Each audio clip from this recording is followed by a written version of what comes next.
here in recognition of our strong partnership. And thanks to the progress of your administration, you have been a champion in terms of democratic reforms in this country, and in that way have expanded our partnership. And so today then is part of the strengthening of the relationship between our two countries, and under your leadership, I have full confidence that we will be able to do just that. It's my commitment. Thank you. And the Biden-Harris administration is committed to strengthening this relationship going forward. Today we will discuss many topics. We have discussed a few already, but the topics we will continue to discuss include the issue, as you have raised, of democracy and good governance. We will discuss and continue to discuss the issue of long-term economic growth for Tanzania, the climate crisis, and then regional and global challenges. On the subject of democracy and good governance, as I said in Ghana, polling tells us the vast majority of Africans support democracy over other forms of government. This reflects a shared desire between us. And the United States will continue to work alongside democratic governments in support of democratic aspirations, and the democratic aspirations in particular of the people of this continent. Madam President, under your leadership, Tanzania has taken important and meaningful steps, and President Joe Biden and I applaud you. Thank you. You have been open to working with the political opposition. We have discussed that. You have lifted the ban on political party public rallies. You worked to improve the freedom of the press. And just yesterday, you participated, as you mentioned, in the Summit for Democracy. On the subject of economic growth, good governance delivers predictability, stability, and rule of law, which businesses need to invest. Working together, it is our shared goal to increase economic investment in Tanzania and strengthen our economic ties. To do so, I am pleased to announce a series of new initiatives. One, the Export-Import Bank will sign an MOU with Tanzania, which will facilitate up to $500 million in U.S. exports to Tanzania in the areas of transportation, infrastructure, digital technology, and clean energy projects. Two, we are launching a new partnership on 5G technology and cybersecurity.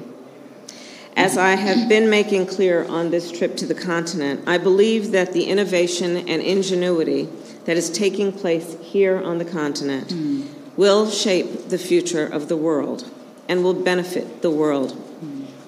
In Tanzania alone, thanks to your leadership, Madam President, and partnership with the private sector, work is currently underway to build the first of its kind processing facility on the continent for minerals that go into electric vehicle batteries. This will deliver battery-grade nickel to the United States and global markets as soon as 2026. This project is an important and pioneering model, using innovative and low-emission technology and high labor standards. Importantly, raw minerals will soon be processed in Tanzania by Tanzanians. It will help address the climate crisis, build resilient global supply chains, and create new industries and jobs. There is so much potential for growth here. So our administration is now working with partners to identify additional opportunities for critical minerals from the region to be processed in this new facility. On the issue of security, I thank you for Tanzania's contribution to peace and security in the region. You and I will discuss the impacts of Russia's war in Ukraine on food supplies and how we can best support Tanzania's efforts toward climate adaptation and resilience. We will also highlight, and I will highlight, the important work that you have done to support the women in Tanzania as an historic female leader on the continent.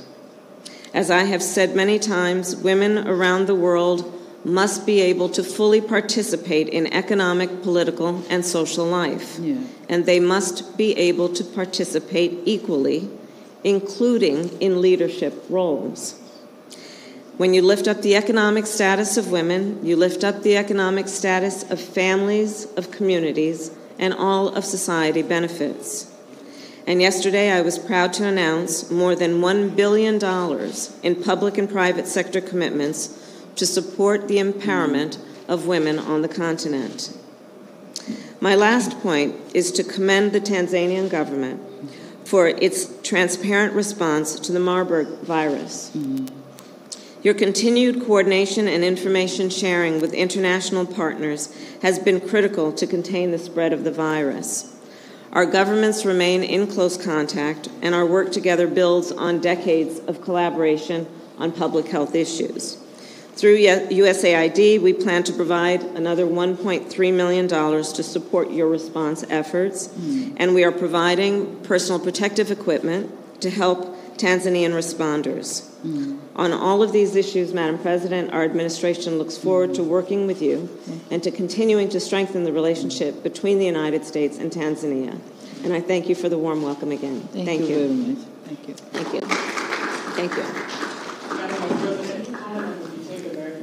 Your Excellencies won't be taking any questions. Sorry. Thank you. Thank you all.